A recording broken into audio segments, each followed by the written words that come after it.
this is user memory, user memory, user memory, and this is virtual addresses, but the kernel are in the same pages or in the same addresses for all user programs. So this is seen as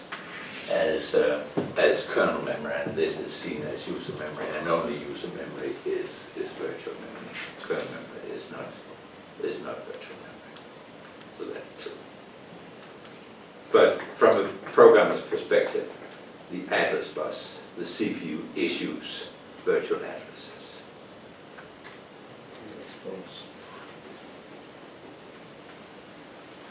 Yeah. The size of the virtual memory is defined by the width of the address bus, or the size of the physical memory is defined by the width of the address bus. What about 5.4? True or false? The size of the virtual memory is defined by the width of the address bus is false, yes. The size of the physical memory is defined by the width of the address bus. And that's the address bus coming out of the CPU, not internal, because this address bus could be 64-bit or whatever, but the address bus coming out here of the, because nowadays the MMU is inside the CPU, right? So the number of pins coming out of the CPU is actually the one holding the physical address. So over here, the number of pins here is defining the size of the physical address. So 5.5, the size of the physical memory is defined by the width of the address bus is true. The size of the physical memory is defined by the number of slots in the computer board. True or false? What do you mean, the RAM slots? Yeah. So could you have any more physical memory on your computer than you have RAM slots? No. So the number of slots is definitely defining the size of the RAM. And then very often the physical bus will have a limitation, and you will very often see in the specifications for a computer that it has 4 GB expandable to 8 GB, for instance, which means that if you put a new kind of either you have spare slots, or you could use another memory board in those two slides you have, and if you go from SIM boards holding, SIM boards holding 4 GB to, or 2 GB to SIM boards holding 4 GB, and you have 2 slots, then you can expand your memory to 8 GB. But you would have to change the SIM boards you have in the boards. That requires that the physical address contains enough bits to address the double size SIM boards, of course. So there is a one-to-one correspondence between the size of the address bus and the number of SIM boards you can put on the computer. Of course, that's seen by the number of slots. Have you ever checked if you have spare slots on your computers?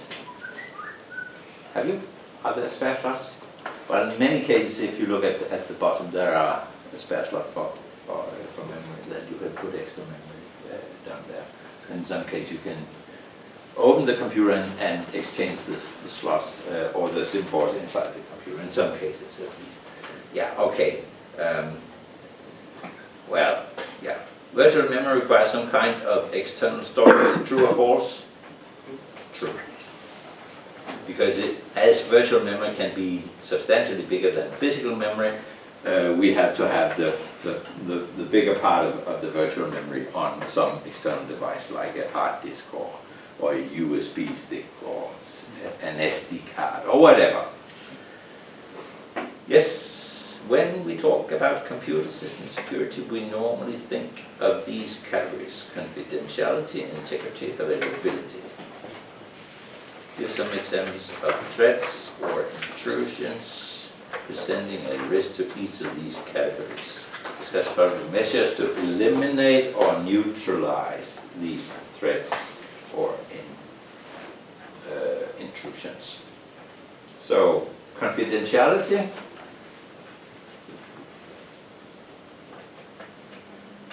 What is confidentiality?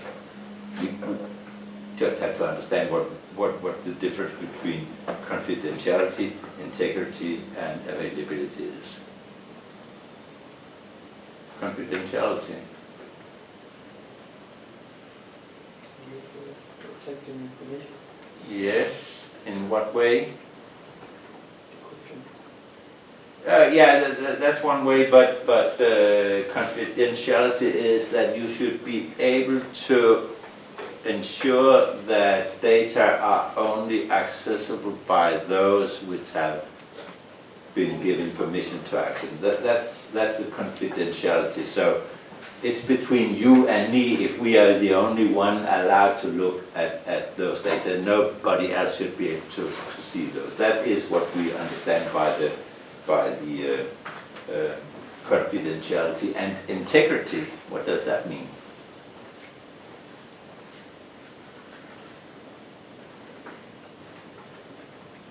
That the data are, that you can have integrity in the data, or the data are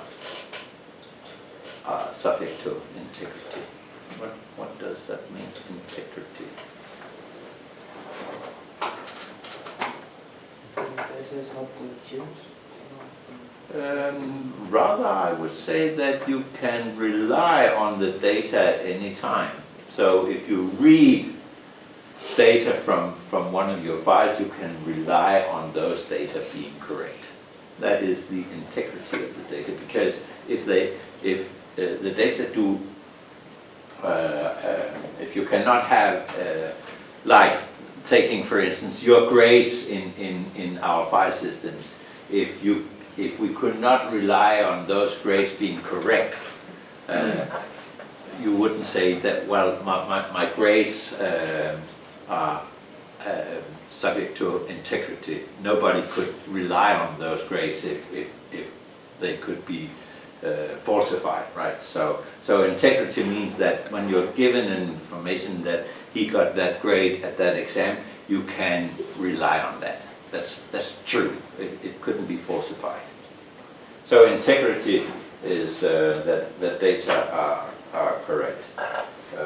And then availability means that you can access the data whenever you need to access those data.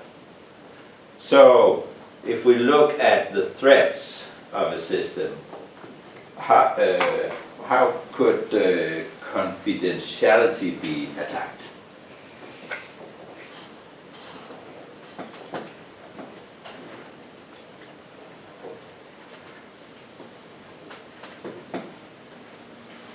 Could you point to a possible attack? Using Wireshark, sniffing the network. Yeah. So if you were able to read the data as they're passing on a bus, confidentiality is not there anymore. If somebody could get hold of a root password, or your password for that matter, confidentiality would be broken. You couldn't ensure that the data were only meant for him and him to be seen. You couldn't rely on that. So confidentiality could be broken by Wireshark or any of those tools sniffing data as they're passing on the bus. The way to avoid that, encryption. So confidentiality and encryption is is close together. You have to encrypt data if you want data to be confidential. In an old Unix manual about data security in computer systems, it's said on one of the first pages in the manual that you could encrypt your data on your computer if you don't want other users on that computer to be able to read your data. On the other hand, if you want to be dead sure, don't store your data on a computer. Bring them with you when you leave. So in the old days, they said you can't. Whenever you put data on a computer, you can't be sure that they cannot be stolen and misused by other users.